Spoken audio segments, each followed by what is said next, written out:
తమ్ముడు. మేడం ఇప్పుడు తెలుగు ఫిల్మ్ ఇండస్ట్రీలో యాటిట్యూడ్ స్టార్ అనే ఒక హీరో రావడం జరిగింది, ఈటీ ప్రభాకర్ కొడుకు.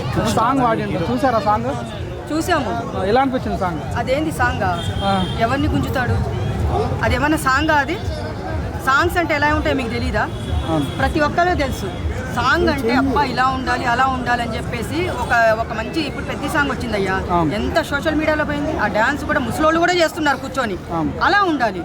ఇదేం సాంగ్? ఇది చెత్త సాంగ్. కాకపోతే బూతుల సాంగ్. అది బూతులు అన్నా ఒకటే, చెత్త అన్నా ఒకటే. చెత్తనే కదా మరి, బూతులు అన్నా కానీ చెత్తనే ఉంటుంది దాంట్లో, అంతే. మరి ఏం బాగాలేదు అది, చూస్తుంటేనే అంత అసహ్యంగా ఉంది నాకు సాంగ్. ఆ సాంగ్ గురించి నన్ను అడుగుతున్నాడు, చెత్త సాంగ్ పాడివాడు. ఇప్పుడు ఆ పాట ఆడారు కదా, ఆ పాట ఆయన రాసిండు, ఆయన వాడిండు. ఏ రకంగా ఊహించుకోవచ్చమాట? అతని పాటలు రాయొచ్చా అంటే? సభ్యసమాజంలో ఉన్నప్పుడు పాటలు కరెక్టేనా? తప్పు. ఏం చెప్పదలుచుకున్నారు ఆయనకి? నాకు ఆయన కూడా పాడింది కాకుండా మళ్ళీ వార్నింగ్. ఎవరికి వార్నింగ్ ఇస్తున్నాడు? జర్నలిస్టులకి వార్నింగ్ ఇవ్వడం అనేది అది కలలో మాట. వాళ్ళు జర్నలిస్టులు అనేది ఒక క్వశ్చన్ వేసినప్పుడు దానికి కరెక్ట్ అయిన సమాధానం చెప్పాలి. అలాంటిది నేను అరెస్ట్ చేపిస్తా, అది చేపిస్తా అని అంటున్నాడు. లాయర్లు తెలుసు అని. అంత పెద్ద హీరోలే ఈరోజు జర్నలిస్టులు వస్తే మంచిగా మర్యాదగా వేసిన క్వశ్చన్కి కానీ మంచిగా సమాధానాలు ఇచ్చి వాళ్ళకి ఎంటర్టైన్మెంట్ చేస్తారు. కానీ నేను లాయర్లు తెలుసు, నేను అరెస్ట్ చేపిస్తానంటే అంత పెద్ద హీరోల కంటే అంత పెద్ద తోపా ప్రభాకర్ కొడుకు పొగరు. ఎందుకంటే తండ్రి ఆయనకి బాగా పేరుంది, వాళ్ళ నాన్నకి అంత సీరియల్స్లో కానీ సినిమాలో కానీ పేరుంది. ఆ రక్తం నుంచి అట్లా రావాలి కదా. అది కొంచెం మనము కొంచెం ఇదైపోయే పేరు వచ్చిందనుకోండి, ఎవరికన్నా వాళ్ళ ఇంట్లో సపోజ్ పేరు వచ్చిందనుకోండి, వీళ్ళు పొగరు చూపిస్తారు, వీళ్ళు ప్రతాపం చూపిస్తారు పిల్లలు. అలా ఉండడం తప్పు. ఇది ఎంతవరకు అట్లా మాట్లాడడము నాకు నచ్చలేదు. పాట తప్పు వాడేవని జర్నలిస్ట్ అడగడం జరిగింది. అవును. కానీ నువ్వు నాకు క్షమాపణ చెప్పకపోతే నేను 24 గంటల లోపు క్షమాపణ చెప్పకపోతే నీకు లారీలు పెట్టిస్తా అని చెప్పడం జరిగింది. కొద్దిగా జర్నలిస్ట్ భయపడి కేసు పెట్టడం జరిగింది. ఏం చెప్పదలుచుకున్నా అంటే ఈ రకంగా మధ్య జర్నలిస్ట్ మీద కొన్ని దాడులు జరుగుతున్నాయి. ఏం చెప్పదలుచుకున్నారు? చూడండి, జర్నలిస్టుల మీద దాడి చేయడము తప్పు. అసలు ఎవ్వరికీ అది ఏమంటారు, దానికి అధికారం లేదు వాళ్ళ మీద దాడి చేయడము. అతను తప్పు మాట్లాడలేదు కదా, ఇలా అని క్వశ్చన్ వేశాడు అంతే. దానికి ఇంత పెద్ద నేను లాయర్లు, పోలీస్ స్టేషన్లు, కేసులు అంటే ఆయన ఏం దారుణం చేశాడు?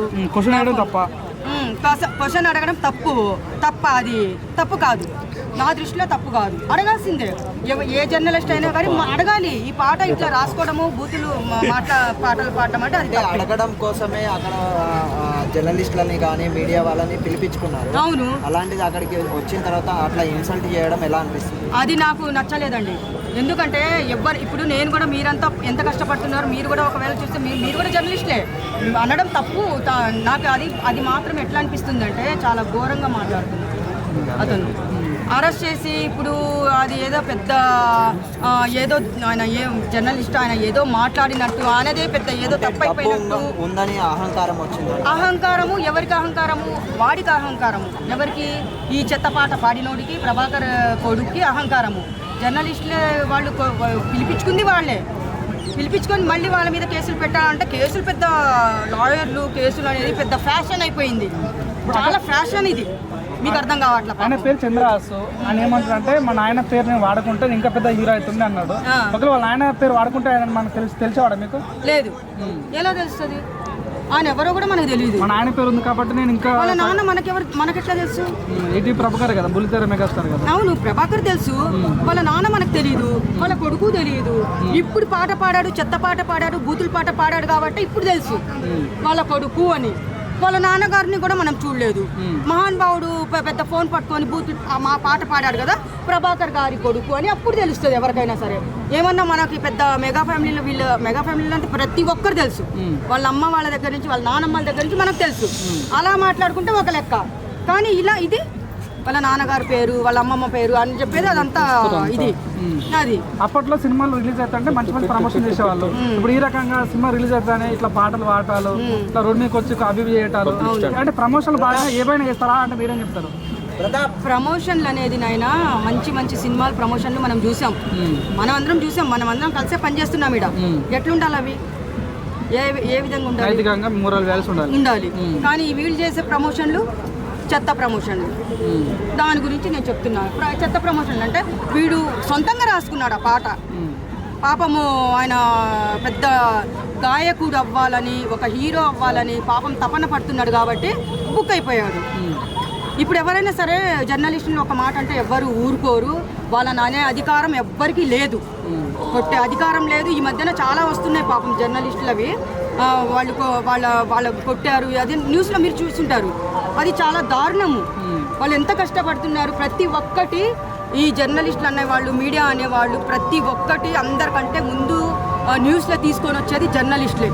అలాంటి వాళ్ళ మీదకి పోవడం తప్పు, కేసులు పెట్టడం తప్పు, దానికి మళ్ళీ లాయర్లు ఉన్నారని బెదిరించడం ఇంకా పెద్ద తప్పు. పెద్ద హీరోలు ప్రభాస్ గారు వాళ్ళ లాంటి హీరోలే మన మనిగి ఉంటారు జర్నలిస్టుల వాళ్ళ ముందు, ఎందుకు తగ్గి ఉంటారు. వీడేంటంత పెద్ద తోప కాదుగా. అది ఇప్పుడు ఆయన చంద్రహాస్ అనే పేరు, ఆయనకి యాటిట్యూడ్ స్టార్ అని బిరుదిచ్చారు ప్రజలు. సో నిజంగా నాకు యాటిట్యూడ్ ఉంది అనుకోవచ్చు ఆయనకి. ఎవరికి? ఇప్పుడు చంద్రహాస్ ఆయనకి ఇప్పుడు సాంగ్ పాడిన ఏముంది యాటిట్యూడ్ ఉంది అనుకోవచ్చు. ఆయనకి యాటిట్యూడ్ అని స్టార్ ఇచ్చారన్నమాట. మెగాస్టార్ ఎట్లా అట్లా ఒక స్టార్ ఇవ్వడం జరిగింది తనకి యాటిట్యూడ్ అని. అవునా? నిజంగా తనకి యాటిట్యూడ్ ఉందా మరి? ఉందా? లేదు. ఎట్లా ఉంటది? ఇప్పుడు ముందే ఉందంటున్నారా మీరు? యాటిట్యూడ్ ఉంది కాబట్టే కదా మరి అంత స్టార్ అని ఇచ్చారు. స్టార్ అని ఇచ్చారా? యాటిట్యూడ్ స్టార్ అని. ఈ ప్రభాకర్ కొడుకుగా ఈ అబ్బాయికి ఏం పేరు? ఈ అబ్బాయి పేరు చంద్రహాస్. చంద్రహాస. సరే, దాని గురించి చెప్పుకోవాలంటే ఇంకా చూద్దాం.